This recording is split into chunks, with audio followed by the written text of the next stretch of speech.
ମୋର ପ୍ରିୟ ପିଲାମାନେ, ଆଶା କରିବି ସମସ୍ତେ ବହୁତ ହି ଭଲରେ ଥିବ।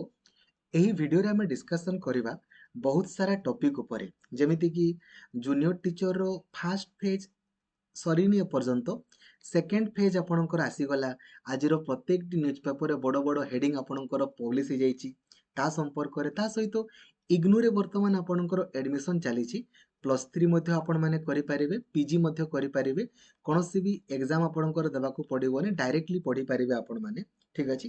ତା ସହିତ ଆପଣଙ୍କର OSSTTରେ ପିଲାମାନେ ଅବଜେକ୍ସନ୍ କରୁନାହାନ୍ତି ହେଲା ତା ସମ୍ପର୍କ ଡିସ୍କସନ୍ କରିବା। ଯେଉଁ CUET ଆପଣମାନେ ଯେଉଁ B.Ed ଆପଣଙ୍କର ଆପ୍ଲାଏ କରିଥିଲେ, ତାର advance intimation of examination city ଆସିଯାଇଛି ତା ସମ୍ପର୍କରେ, ଏବଂ ଆପଣମାନଙ୍କର OTET ନେକ୍ସଟ OTET ସମ୍ପର୍କରେ ମଧ୍ୟ ଆମେ ଡିସ୍କସନ୍ କରିବା। ତ ଭିଡ଼ିଓକୁ ଆପଣ କମ୍ପ୍ଲିଟଲି ଦେଖିବେ, ଲାଇକ୍ ଆଉ ସେୟାର କରିକି ସବୁ ସାଙ୍ଗମାନଙ୍କୁ ବି ଜଣାଇବା ପାଇଁ ଭୁଲିବେନି। ଆଉ ଚ୍ୟାନେଲକୁ ଆପଣ ନୂଆ ଅଛନ୍ତି ଦେନ୍ ଏବେ ହିଁ ସବସ୍କ୍ରାଇବ୍ କରିକି ଅଲ୍ ନୋଟିଫିକେସନକୁ ବି ଆପଣ ଅନ୍ କରିଦେବେ। ଆଉ ଓଡ଼ିଶାର ସବୁଠାରୁ ବଡ଼ ଟେଲିଗ୍ରାମ ଗ୍ରୁପ୍ ରହିଛି ଆମର ଓଡ଼ିଶା ଟିଚର ଆସୋସିଏସନ୍, ଯେଉଁ ଗ୍ରୁପ୍ରେ 1,78,000ରୁ ଅଧିକ ପିଲା ଅଛନ୍ତି। ସେଇ ଗ୍ରୁପ୍ରେ ଆପଣ ଜଏନ୍ ହେଇଯିବେ, ଯୋଉଦ୍ୱାରା କି ପ୍ରତ୍ୟେକଟି ଇନଫର୍ମେସନ୍ ସର୍ବପ୍ରଥମେ ଆପଣ ପାଇପାରିବେ। ଆଉ ଡେଡିକେଟେଡଲି ଆପଣ ପଢ଼ିବା ପାଇଁ ଚାହୁଁଥିଲେ, ଏବେ ହିଁ ପ୍ଲେ ଷ୍ଟୋରକୁ ଯାଇକି ଆପଣ ଲକ୍ଷ୍ମୀଧର ସାର୍ ଅଫିସିଆଲ ଆପ୍ଲିକେସନକୁ ଇନଷ୍ଟଲ୍ କରିଦିଅନ୍ତୁ। ବନ୍ଧୁଗଣ ଦେଖନ୍ତୁ, ଫାଷ୍ଟ ଅଫ୍ ଅଲ୍ ଆମେ ଡିସ୍କସନ୍ କରିବା ଜୁନିୟର ଟିଚର ସମ୍ପର୍କରେ। ଦେଖନ୍ତୁ, ଆପଣ ଜାଣିଥିବେ ଟୋଟାଲ ଆମର 20,000ଟି ଆମର ପୋଷ୍ଟ ଖାଲି ବାହାରିଥିଲା, ଲେଖା ହେଇଥିଲା ହେଲା। ବଟ୍ ସିଲେକ୍ସନ୍ ଲିଷ୍ଟରେ ଆପଣଙ୍କର କେତେ ପିଲାଙ୍କର ନାଁ ଆସିଲା? 17,000 ପିଲାଙ୍କର ପାଖାପାଖି ଆସିଲା। ତାପରେ ପୁଣି ଆପଣଙ୍କର ଡକୁମେଣ୍ଟ ଭେରିଫିକେସନ୍ ପରେ ପୁଣି ପିଲାମାନେ ଆପଣଙ୍କର କଟିଗଲେ। ଠିକ୍ ଅଛି। ଏବେ ସେଇ କେସ୍ର ମାନେ ତାହା ଆପଣଙ୍କର ହାଇକୋର୍ଟରେ ଏବେ ବି ପେଣ୍ଡିଂ ଅଛି, ମାନେ ହାଇକୋର୍ଟର ଫାଇନାଲ ଜୁଡ଼ିସିକେସନ୍ ଏପର୍ଯ୍ୟନ୍ତ ଆସିନି। ଯେବେ ଆସିବ ତାପରେ ହିଁ ଆପଣଙ୍କର ନେକ୍ସଟ ପ୍ରୋସେସ୍ ସବୁ ଆପଣଙ୍କର ଆରମ୍ଭ ହବ। ଠିକ୍ ଅଛି, ରାଇଟ୍।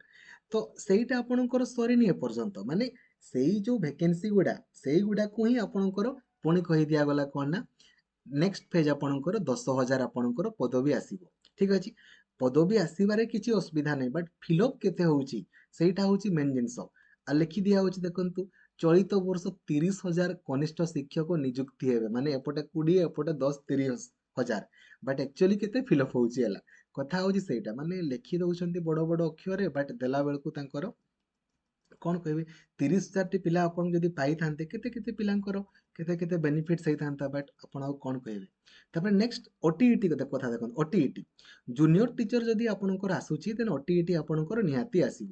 ଓଡ଼ିଶା ଗଭର୍ଣ୍ଣମେଣ୍ଟ ଆପଣଙ୍କର ଏମିତି ଦେଖନ୍ତୁ, ଗୋଟେ ବର୍ଷରେ OSSTT ପରୀକ୍ଷା ଆପଣଙ୍କର 2 ଥର କରି ମାନେ ହେଇପାରୁଛି, ଧରାଯାଉ ମିନିମମ୍ ତ ଗୋଟେ ଥର ହେଉଛି। କିନ୍ତୁ OTET ପରୀକ୍ଷା ଥରେ ବି ତାଙ୍କର କରିବା ପାଇଁ ଆଗ୍ରହ ନାହିଁ। ଆପଣମାନେ ଯେତେ ଟ୍ୱିଟ୍ କରନ୍ତୁ କିମ୍ବା ଆପଣ କିଛି କରନ୍ତୁ, XYZ କରନ୍ତୁ, କିଛି ହେବନି। ଠିକ୍ ଅଛି। କାହିଁକି ଦେଖନ୍ତୁ, ଆମେ କ'ଣ ପ୍ରଥମ ଥର କରୁଛେ, ଆମେ କରି କରି ଏଥିରେ ଥକି ଯାଇଛେ। ମାନେ OTET OSSTTକୁ ନେଇକି ଆପଣଙ୍କର ଜିନିଷ ଗୁଡ଼ା ପୁରାପୁରି ଥକିଯିବେ, ହେଲେ ବି ସେମାନେ ଆପଣଙ୍କର କିଛି ବି ଶୁଣନ୍ତି ନାହିଁ। ତେଣୁକରି ଆପଣମାନେ ମନେ ରଖନ୍ତୁ, ମନ ଇଚ୍ଛା ଏଥିରେ BSc ଓଡ଼ିଶା ଯେବେ ଆପଣଙ୍କର ଚାହିଁବ ତେବେ ଆପଣଙ୍କର କାଢ଼ିବ ତା ଇଚ୍ଛା। ଏବେ OSSTTରେ ପିଲାମାନେ ଆଉ ଅବଜେକ୍ସନ୍ କରୁନାହାନ୍ତି, କାହିଁକି ନା ଏକରେ ଏତେ ଟଙ୍କା ପଡ଼ୁଛି, ଆଉ ଆପଣ ଜାଣିଛନ୍ତି ସେ ଜାଣି ଆନ୍ସର କିକୁ ଭୁଲ ଦିଅନ୍ତି। ପରବର୍ତ୍ତୀ ସମୟରେ ମାନେ ଏତେ ପିଲା ଆପଣଙ୍କର ଟଙ୍କା ଦେଇକି ଅବଜେକ୍ସନ୍ କରନ୍ତି, ଗୋଟେ ବି ପିଲାକୁ ଆପଣଙ୍କର ଏପର୍ଯ୍ୟନ୍ତ ରିଫଣ୍ଡ ହେଇଛି ଲାଷ୍ଟ 6 ବର୍ଷରେ ସିଙ୍ଗଲ ପିଲାକୁ ବି ଟଙ୍କା ରିଫଣ୍ଡ ହୁଏନି। କାହିଁକି ରିଫଣ୍ଡ ହୁଏନି? କାହିଁକି ନା ଏଇଟା ଗୋଟେ ଆପଣଙ୍କର ବହୁତ ବଢ଼ିଆ ଆପଣଙ୍କର ସୋର୍ସ ଅଟେ, ଯେଉଁଥିରେ କି ପିଲାମାନଙ୍କୁ ଆନ୍ସର କି ଭୁଲ ଦିଅ, ଜାଣି ଭୁଲ ଦିଅ, ପିଲାମାନେ ଆପଣଙ୍କର ଅବଜେକ୍ସନ୍ କରିବେ, ଟଙ୍କା ଆପଣଙ୍କର ଅଟୋମେଟିକାଲି ଆସିବ। କିନ୍ତୁ ଏବେ OSSTTରେ ବୋଧେ ଆଉ ପିଲାମାନେ ଅବଜେକ୍ସନ୍ କରୁନାହାନ୍ତି, କାହିଁକି ନା 2 ଥର ତାଙ୍କୁ ନ୍ୟୁଜ୍ ପେପରରେ ପବ୍ଲିଶ କରିବା ପାଇଁ ପଡ଼ିଲାଣି ଯେ ପିଲାମାନେ ଅବଜେକ୍ସନ୍ କରନ୍ତୁନି, କାଇଣ୍ଡଲି କରନ୍ତୁନି। କାହିଁକି କରିବେନି କହିଲେ? ବେକାର କିଛି ନିଡ୍ ନାହିଁ, ଆପଣଙ୍କର ଟଙ୍କା ଖାଲି ୱେଷ୍ଟ, ଆଉ କିଛି ନୁହେଁ। ଆପଣମାନଙ୍କର ST SC SC BC ଦିବ୍ୟାଙ୍ଗ ପିଲାଙ୍କର ଖାଲି 53 ମାର୍କ ଅଛି, ଆପଣ କ୍ୱାଲିଫାଏ, ଆଉ କିଛି ଅଧିକ ଦରକାର ନାହିଁ। OSSTT OTET କେବଳ ପାସ୍ କରିବାର ଅଛି, ଏ ମାର୍କ ଅନୁସାରେ ଆପଣଙ୍କୁ ଚାକିରି ମିଳିବନି। ଆପଣଙ୍କର ଏତିକି ମାର୍କ ଅଛି, ଜିନ୍ଦାବାଦ। ଯେମିତି ଜାଣି ଆନ୍ସର କି ଭୁଲ ଦେଉଛନ୍ତି ଆଜ୍ଞା। ଆପଣଙ୍କର ଜାଣି ଦେଖନ୍ତୁ, ଆପଣ କହିବେ ଯେ ପାଭଲଭ କୋଉଥିରେ ଆପଣଙ୍କର ଏକ୍ସପେରିମେଣ୍ଟ କରିଥିଲେ, ବା ସେଥିରେ ଆପଣଙ୍କର ଏଇ ଯୋଉ କଣ୍ଡିସନଟା ଆପଣଙ୍କର କ'ଣ ଥିଲା, ଜାଣି ହେଲା। ଆଉ ତାଙ୍କର ବିଶେଷଜ୍ଞ କମିଟି ଆପଣଙ୍କର କହିଦେବେ, କ'ଣ କହିବେ ହେଲା। ଠିକ୍ ଅଛି। ସେଇଭଳିଆ ଜେନେରାଲ ପିଲାଙ୍କର 68 ମାର୍କ, ଏତିକି ମାର୍କ ଆପଣଙ୍କର ଅଛି, କିଛି ଦରକାର ନାହିଁ କରିବା ପାଇଁ। ठीक अच्छे ना आपन को केवल क्वालिफाई करिवार अछि टंका आपण माने अजथारे वेस्ट करंतु आपणकर नाही गुटे भी टंका कार भी रिफंड हुए नी बीएससी वाला केबे भी करेनी ठीक अछि तेणुकर आपणकर इच्छा करिया पई चाहेबे करंतु 6 तारिख पूर्व जदि आपण करिया पई चाहेबे करि दियंतु ठीक अछि ओटीईटी आपणकर आसी जिवो कहिदेली केबे आसीबो केही कहि परिबेनी ठीक अछि ना तांकर इच्छा जेबे काढिबा कथा तांकर सेमने काढिबे आपण माने किछि करि परिबे नाही ठीक अछि ना एथिरे किए राजनैतिक दल राज्यपाल को देला एक देला किछि नहीं राज्यपाल को देकी आपणकर केते काम कार कोन हेछि ठीक अछि ना देखंतु नेक्स्ट स्कूल सब्जेक्ट को नहीं कि जदि आपणकर +3 रे ना आपण माने निज निजरो +3 रो मार्कशीट को आपण माने काढंतु ठीक अछि निज निजरो +3 रो मार्कशीट को आपण माने काढंतु काढला परे आपण माने देखंतु जे आपणकर +3 जो माने बीएड करिवे किंबा ऑलरेडी बीएड एडमिशन करि दैछंती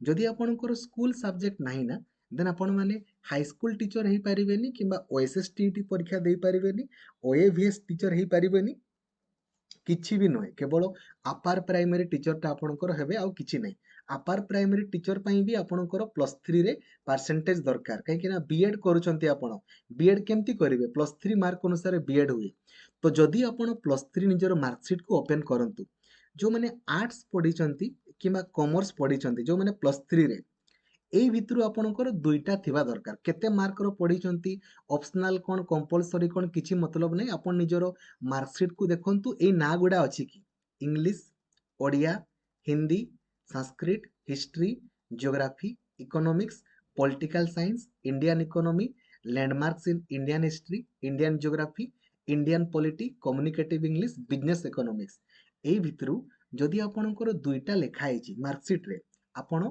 हाई स्कूल टीचर हेई पारिबे बीएड करंतु नो प्रॉब्लम जदि आपणकर एई भितरु दुईटा लेखा हेनी मिनिमम सर मोर पांचटा अछि कंपलसरी ऑप्शनल किछि नै आपण निजर मार्कशीट रे देखंतु एई भितरु दुईटा अछि आपण बीएड करंतु नो प्रॉब्लम आ +3 रे परसेंटेज थिले ही करंतु +3 रे मिनिमम 45% थिले ही बीएड करंतु नले करंतु नाही ठीक अछि एटा आपणकर एसटी एससी एससीबीसी पिलांकर +3 रे एतकी दरकार आउ जनरल पिलांकर +3 रे आपणकर 50% 10th +2 किछि नै +3 दरकार यदि नाही देन करंतु नाही बेकार बेकार आपण माने परवर्ती समय रे हैरान हेबे आ किछि नुहे काइंडली ठीक अछि एडे को ध्यान रे देबे सेमति साइंस पिलांकर फिजिक्स केमिस्ट्री मैथमेटिक्स एई भितरु थिबो नहले chemistry botany zoology biology life science एई भितरु थिबो जोटा हले भी दुईटा थिले आपण माने ओएसएसटीटी हाई स्कूल टीचर वगैरह आपणकर हेई पारिबे ठीक अछि तो या संपर्क रे कहली जदि आपण माने आरआई एआरआई अमीन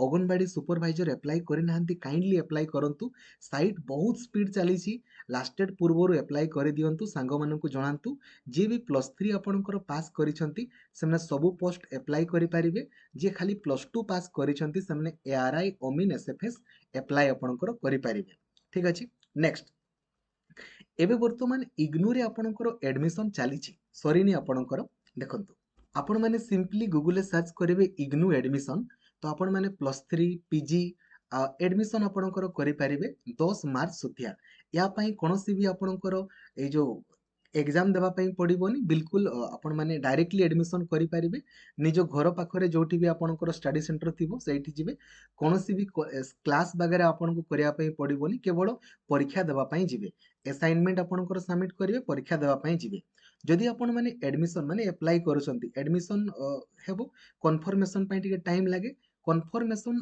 15 दिन पूर्वरु माने एडमिशन 15 दिन मध्य रे जदि आपण कैंसिल भी करिवे ना 500 टंका कटी कि आपणकर सब टंका आपनको रिफंड हे जिवो माने कन्फर्मेशन पूर्वरु जदि आपण माने कले कैंसिल सब टंका रिफंड हे जिवो कन्फर्मेशन 15 दिन परे आपण कैंसिल कले 500 टंका कटी कि बाकी टंका आपनको रिफंड हे जिवो 16 रु 90 दिन भितरे आपण माने कन्फर्मेशन जदि आपण कैंसिल करिवे एडमिशन 1000 टंका कटी कि बाकी टंका रिफंड हे जिवो 3 मास परे कले आउ टंका रिफंड होबो नाही आपण माने कोन करिवे सिंपली आपणकर एठी प्रोग्राम इन्फॉर्मेशन ऊपर क्लिक करिकि निजे निजे चेक करिवे जे कोन कोन सब्जेक्ट रे आपणकर +3 अछि पीजी अछि तोरा जो पॉलिटिकल साइंस आपण माने करिवे पॉलिटिकल आपण लिखिले एठी पॉलिटिकल साइंस लिखिले ठीक अछि देखंतो एठी पॉलिटिकल साइंस आपण को लिखि भल से लिखिबे और सर्च करिवे आपणकर एठी देखिबे सबु सबु जिंस रही छि आपणकर एठी देखंतो एटा पॉलिटिकल साइंस आपण माने 3 ବର୍ଷର ଆପଣଙ୍କର ପଲିଟିକାଲ ସାଇନ୍ସ ଅନର୍ସରେ ଆପଣମାନେ ଗ୍ରାଜୁଏସନ୍ କରିପାରିବେ, ପିଜି ବି ଆପଣମାନେ କରିପାରିବେ, ସବୁ ଜିନିଷ A to Z ଆଭେଲେବୁଲ୍ ଅଛି। ଯଦି ଆପଣମାନେ ଆଗ୍ରହୀ ଅଟନ୍ତି, ଇଗ୍ନୋରେ କେବଳ ଇଂରାଜୀରେ ଲେଖିପାରିବେ, ନହେଲେ ଆପଣ ହିନ୍ଦୀରେ ଲେଖିପାରିବେ। ଯଦି ଆପଣମାନେ ଆଗ୍ରହୀ ଅଟନ୍ତି କରନ୍ତୁ, ନହେଲେ ନାହିଁ, କିଛି ଅସୁବିଧା ନାହିଁ। ଏବେ ସେଇଭଳିଆ ଯେଉଁ CUET ଆମର B.Ed ପରୀକ୍ଷା 15 ତାରିଖ ଦିନ ଆପଣଙ୍କର ହବ। ଦେଖନ୍ତୁ, ଯେଉଁମାନେ ବି ଆମର CUET B.Ed ପରୀକ୍ଷା ଆପଣଙ୍କର ଦେବେ ନା, ଯୋଉଟା ଆପଣଙ୍କର 2000 ଆପଣଙ୍କର 2024ର ଆପଣଙ୍କର ପରୀକ୍ଷା ଯୋଉ ମାର୍ଚ୍ଚ ମାସରେ ଆପଣଙ୍କର ହବ। ତ ଆପଣମାନେ କ'ଣ କରିବେ ଦେଖନ୍ତୁ, ଏଇଠି ଗୋଟେ ଭିଡ଼ିଓ ମୁଁ ଆପଣଙ୍କ ପାଇଁ ପବ୍ଲିଶ କରିଥିଲି, ଠିକ୍ ଅଛି। ଏଇ ଭିଡ଼ିଓକୁ ଆପଣ କାଇଣ୍ଡଲି ଦେଖିବେ, ଏଇ ଭିଡ଼ିଓଟା, ଠିକ୍ ଅଛି। ଲେଖନ୍ତୁ, ଲେଖା ହେଇଛି। ଏଇ ଭିଡ଼ିଓକୁ ଦେଖିଦେବେ, ଯୋଉଦ୍ୱାରା କି CUET B.Ed ଆପଣମାନେ ଦେଖୁ ଦେଖୁ କ୍ୱାଲିଫାଇ କରିପାରିବେ, ଠିକ୍ ଅଛି। ତ ଆପଣଙ୍କର ଆଡଭାନ୍ସ ସିଟି ଆସିଯାଇଛି। ଆପଣମାନେ ଗୁଗଲରେ ସର୍ଚ୍ଚ କରିବେ CUET ଆପଣଙ୍କର PG ସର୍ଚ୍ଚ କଲେ ଏଇ ଯେଉଁ ପ୍ରଥମ ୱେବସାଇଟ୍ ଆସିଲା ବର୍ତ୍ତମାନ, ୟା ଉପରେ କ୍ଲିକ୍ କରିବେ। କ୍ଲିକ୍ କଲା ପରେ ଏଇଠି ଦେଖନ୍ତୁ ଆପଣଙ୍କର ଆସିଯାଇଛି, ଏଇଠି ଏଇଟା, ୟା ଉପରେ କ୍ଲିକ୍ କରିବେ। ଆପଣ ଦେଖିପାରିବେ ଯେଉଁମାନଙ୍କର 11 ତାରିଖରୁ 15 ତାରିଖ ମଧ୍ୟରେ ଅଛି, ଆପଣମାନେ ଲଗ୍ଇନ୍ କରିକି ଚେକ୍ କରିଦେବେ ଯେ ଆପଣଙ୍କର କୋଉଠି ଇଣ୍ଟିମେସନ୍ ମାନେ କୋଉଠି ପରୀକ୍ଷା ଆପଣଙ୍କର ହବ। ବଟ୍ ଆଡମିଟ୍ କାର୍ଡ଼ 10 ତାରିଖ ଦିନ ଆସିବ। ଏବେ ଖାଲି ଦେଖେଇଦେବ ଯେ ଆପଣଙ୍କର କୋଉ ଜାଗାରେ ପରୀକ୍ଷାଟା ହବ, ଠିକ୍ ଅଛି। ବଟ୍ ଆଡମିଟ୍ କାର୍ଡ଼ ଆପଣମାନେ 10 ତାରିଖରୁ ଆପଣଙ୍କୁ ଡାଉନଲୋଡ୍ କରିପାରିବେ, ଠିକ୍ ଅଛି। ହେଲା, ତ ଆଉ ଆମର ରହିଲା ଷ୍ଟେଟ୍ B.Ed। ଦେଖନ୍ତୁ, ଷ୍ଟେଟ୍ B.Ed ର ଆପ୍ଲାଏ ଆପଣମାନେ ଏପ୍ରିଲ କିମ୍ବା ମେ ମାସରେ ଆପଣଙ୍କର ଆପ୍ଲାଏ ହବ।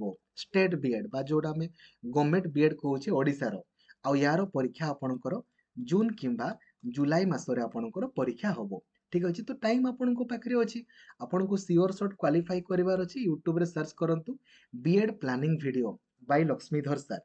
ଆଉ ଏ ପ୍ଲାନିଂ ଭିଡ଼ିଓକୁ ଦେଖନ୍ତୁ। ଡିସ୍କ୍ୱାଲିଫାଏ ହେଲେ ମୋତେ କହିବେ, କିନ୍ତୁ ପ୍ଲାନିଂ ଅନୁସାରେ ପଢ଼ନ୍ତୁ। ମୋତେ ପର୍ସନାଲି ଆପଣମାନେ ମେସେଜ କରିକି ନୋଟ୍ସ ପଠେଇବେ ସିଲାବସ୍ ୱାଇଜ୍, ଯୋଉଦ୍ୱାରା କି ମୁଁ ଆପଣଙ୍କୁ ପର୍ସନାଲି ଗାଇଡ଼ କରିଦେବି, ଠିକ୍ ଅଛି। 8895154969 ଟେଲିଗ୍ରାମରେ, ଠିକ୍ ଅଛି। ଥ୍ୟାଙ୍କ ୟୁ, ଜୟ ଜଗନ୍ନାଥ, ଧନ୍ୟବାଦ, ଥ୍ୟାଙ୍କ ୟୁ।